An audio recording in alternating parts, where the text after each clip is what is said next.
In the ever-present market of Hasbro trying to sell toys of transforming robots, the next Transformers movie will be an animated feature, and the trailer just dropped from space. That's right, Transformers 1, the trailer just dropped, and I'm going to talk about it. So without further ado, let's sit back, relax, make sure you're subscribed to the channel, and let's transform and roll out.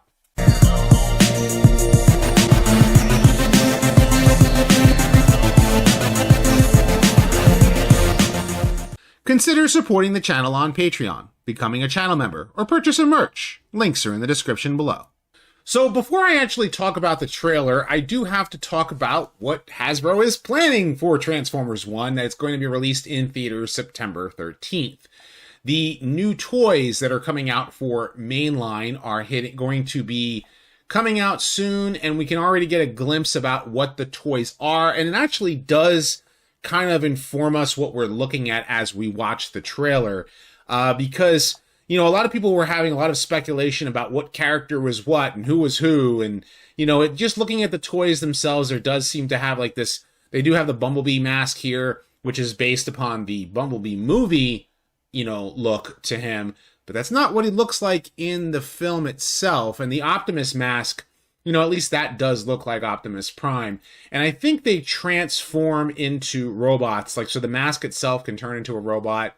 That's kind of like the whole idea. And they have the mainline Optimus Prime, does have a Cybertronian truck look to him, has an axe. And then you have these two figures here, you know, in this pose here. This is Alpha Trion. So they will have Alpha Trion in the movie. And he does have an alternate mode. Instead of giving him like a spaceship or like a weird Cybertronian like hovercraft or something, they're giving him a wolf mode.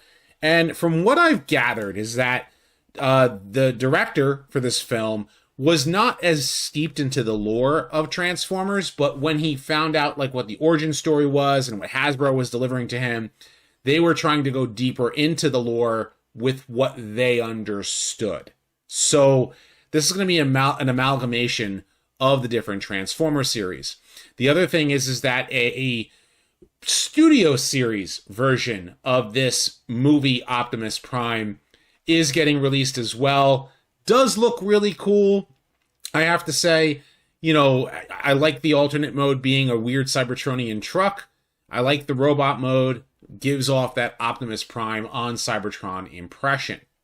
Now, the trailer itself, this is the thing that everybody wants to hear from me about what you guys think about, what I think about this movie, and I'll give you guys, I'm going to tell you guys right off the bat, I am mixed. I have a mixed opinion on it. I think that it looks fun, and I think that it looks, you know, definitely kidified, so they've kidified the Transformers, which is, you can say, I was like, oh, well, that's the thing, is that they're selling toys, and yes, that is true, but they are trying to reach general audiences with this movie. So I have a little bit of a mixed, you know, response to this.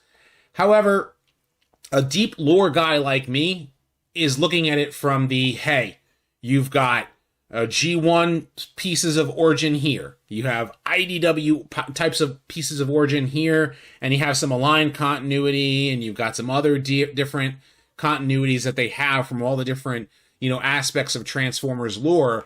And they're merging it together into this movie to give us what we have here. Now, the other thing is to take into consideration is, I've heard this question asked of me was, hey, why are they making this movie? Well, number one, to sell toys, right? And number two is that during when the Bumblebee movie came out, everyone was like, well, why do we have to have humans in a Transformers movie? Well, in order to do that, you got to go straight up animated. And they're going to do this origin movie on Cybertron. And I think they've captured that pretty well to a degree. It's Cybertron that's kind of bugging me. But let's actually start looking at the trailer a little bit. I'm going to lower the volume so this way, volume, so that you can kind of hear, you know, my thoughts on this, you know, basically. So, and how long do you think we'll be here? I'm not talking to you. You know what? We are so screwed. Thought you weren't talking to me. So right here we have Orion Pax and D16, and this is what they're going to look like in the film. It is the early Optimus, early Megatron, before they become the heroes that we know. And I don't really want to play the entirety of the trailer. I just want to, like, highlights certain parts here. You have Bumblebee, before he was Bumblebee, was B-127, something from the Bumblebee movie. And they're going with that as his designation. They're with Orion Pax and D16, what they're doing here is they're taking from G1 that he was a worker bot. And they're taking, for Orion Pax, and D16 was a minor in the IDW comics. And so they're taking those two origins and merging it together that, Optimus was a warehouse worker and also a miner as well, so they're not allowed to go anywhere, and they meet a maintenance bot named Bumblebee, or B-127. Of nicknames. The one I'm floating right now is Badassatron, which is actually pronounced Badassatron. Now, if you don't know who's voicing B-127, that's actually Keegan-Michael Key, who was also the voice of Toad. So what we're getting here is Toad is being delivered to us as Bumblebee. So it's the same character. And you can already get the feeling that this movie is going to be a lighthearted adventure, right? They are gearing this towards a younger demographic. And already off the bat, that is sending shockwaves throughout the Transformers franchise. Pun intended. Because you have some people who want everything to be super serious. You have some folks who want things to be lighthearted. And then you have some folks like myself who want things to be somewhere in the middle. But can this movie be fun? And can this movie be good? I think it can. So let's just keep on going. We're gonna call you B. So before he was Optimus Prime. And then we have a glimpse of Optimus Prime here with the Matrix in his chest. And that classic look with the antenna and the smokestacks on his shoulders, as well as the faceplate over his face. But before that point, he was a miner. Just lowly worker bots who can't even transform. So they can't transform.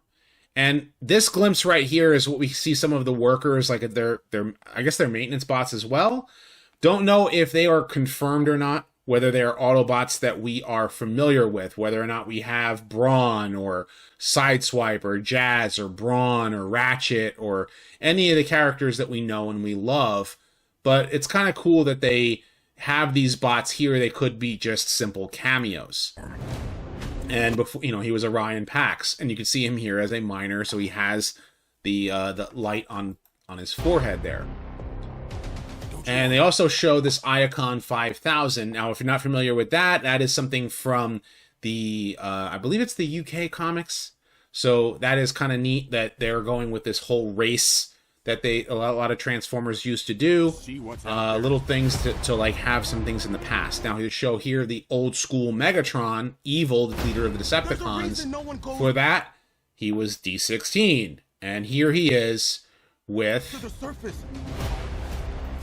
this Decepticon face here is supposed to be, I'm guessing, Megatronus Prime. So they're going to have the original 13 Transformers. To my understanding, he already has the Decepticon logo on him. I think that ship that they showed there is not the Nemesis. I actually think that's a Quintesson ship. Dangerous. And they also show gladiatorial combat, or could be part of the races. Why'd you bring jetpacks? And there it is. There's the races that, I was talking about before. So having the jetpacks on them, maybe that kind of leads into the Decepticons can soon fly. I'm gonna kill you. I accept those terms. Now, look at the Cybertronian landscape that they've got here. They've got like all this metal and stuff, and things are transforming as they're moving. But what gets me is that when they get to this part, I'm wondering what kind of robo-animals do we have here? Do we have Cybertron? How do we have Cybertronian wildlife? Or is it metallic grass? Is it techno-organic? Is this a Petra rabbit? Is this a robo moose or something? I don't know. I honestly don't know what this is, but you see them all running, and there's grass. It doesn't make sense to be on the planet Cybertron and there to be grass unless there is an organic portion of the planet. Beautiful. So, just an odd thing to notice. And then Bumblebee runs away. I kind of like the humor. The humor itself is starting to be a little bit on the fun side, but some of it is a little hokey, but it's all right. You have proven yourself. Here we go. Here's some fallen Transformers. I'm taking a gander that is Onyx Prime. Worthy. And the origin, of course. Here is Alpha Trion. And he is voiced by Lawrence Fishburne And if you actually look at his face, instead of giving him the full-on beard, it kind of does look like Lawrence Fishburne with a beard. You know, when you get a closer look at it, what his face looks like. You know, there it is right there. You can kind of see the way his chin is designed. It's designed to be like a robot version of him. Now, what you see here are transformation cogs. So, knowing that they're doing transformation cogs, I'm actually all right with that, because the idea is that maybe the Quintessons came, invaded the planet to remove everybody's transformation cog out of them, and they have to regain the T cogs to be able to transform, because all the lower class bots can't transform. But every Cybertronian should have the ability to transform, but now they regain it, kind of thing. Don't care for that line. There it is. Look at the chest design on Optimus. Look at the chest design on Bumblebee. This invokes a lot of from what the Bumblebee movie was. Megatron does give that evergreen design for Megatron. So the weird red on the sides of the chest instead of being on the sides there. That seems to be what the design for the look is. And I'm all right with that. This is before he's Optimus Prime, so he doesn't have the antenna and he doesn't have the faceplate. But Elita 1 does look like Elita 1. We can transform now. On 3, 1. I don't get why there's grass all over Cybertron and trees and stuff. It's just weird. And I'm guessing these are like just typical soldier bots. It's working. So just first time learning how to transform. How do we use these? We're getting a little bit of that humor there. Bumblebee still has to figure that out too. There goes the wheels. Guys, that's not good. You know, and there we go. We've got Quintessons right here. But this appears to be Sentinel Prime based upon a combination of his animated look and the G1 design from the G1 cartoon and what have you. But I don't know if this is the actual Quintesson or is it one of the Quintesson guards. And of course, Alpha Trion here also. I wonder if he's like gonna be just like teaching the four Transformers how to do what they need to do in order to liberate Cybertron. And that would kind of make sense. So here's Elita 1 eventually becoming the boss that she's supposed to be, like one of the high-end soldiers in the Autobot army, and be as awesome as she should be. I do think that Optimus does sound like Optimus. Okay, so I believe this is Arachnid. Some are saying, oh, Black Arachnid or Tarantulas, but this more so is probably Arachnid. One quick moment here. Pause it, because if you blink and you miss it. You've got Soundwave, Starscream, and Shockwave. 100% looking like what they're supposed to look like. Love it. They're supposed to be there. And I wouldn't have it any other way to have these Transformers look recognizable on screen. This is perfect for the old fan and new fan alike. To have the characters be recognizable. And that beast that you saw, when you get a closer glimpse of it, I know that that's Alpha Trion. And this jet right here that was definitely Skywarp. Again, blink if you miss it in the trailer. There's Alpha Trion in beast mode. Here is definitely Skywarp in robot mode. And it looks like, I think what's going to end up happening, and there it is, Bumblebee with a G1 toy helmet, reminiscent of like Moonracer, and I think that helmet is designed as kind of like a Seeker. And here is what they really wanted. They wanted the big marquee value of all the voice actors being celebrities. And I'm not opposed to that, but I would have preferred it if the designs were, if the voice actors were recognizable, voices, but it is what it is. So what do I think about the movie? I'm hoping that it's good. I've said before that my expectations were low. So going in, I was like, okay, Mario movie, DreamWorks Pictures style humor, or, you know, MCU like Guardians of the Galaxy, you know, style of humor MCU, because Chris Hemsworth is, you know, is Thor, and you can actually hear a little bit of Thor coming through and a little bit of inflecting of Peter Cullen, because apparently he did work with Peter Cullen to try and get that voice just right. And I'm all right with that.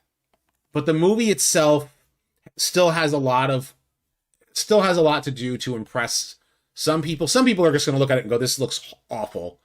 And other people are going to say, I can kind of get behind this. Maybe it'll just be a fun origin movie.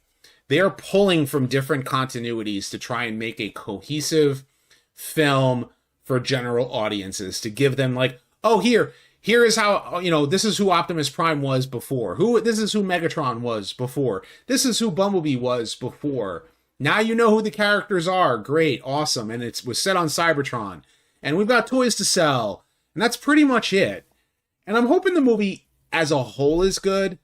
I'm still cautiously optimistic, you know, because the trailer could sell me on it being fun and then it not being so fun in the end. It could sell me on it being a good adventure and then I end up hating it. Or it could be like, oh man, this was so good. So like, I have every reason to be skeptical as a Transformers fan. I'm not trying to say like, oh, we can't have a good Transformers movie. No, I'm just being a little nitpicky because I'm nerdy. Right? You know, I'm a hardcore Transformers fan who's been here since the beginning. And I can only hope that the movie is decent, it's good, and it's good for all audiences. But what it seems like is that they are trying to reach a younger demographic to try and get newer Transformers fans in. And that's not a bad thing. I think the hardcore fan may be, you know, say like, I'm in, and maybe that's not for me. But for general audiences, they might go, this actually looks pretty good. I actually might go see this. At least that's what I think Hasbro is thinking. And again, I'm like, I got mixed opinions on it. I have parts of it that I like, parts of it that I don't like. And I'm hoping that in the end that the movie is good. But I want to know what you guys think. Are you excited about Transformers 1? Is this trailer exciting you? Do you want to see more of it? Or are you like, not for me? Of course, leave your thoughts in the comment section down below. Be sure to thumbs up this video and subscribe. Check out my other videos as well. I have many more Transformers videos like this coming soon, so stay tuned for that. And as always, guys, until next time, till all are one.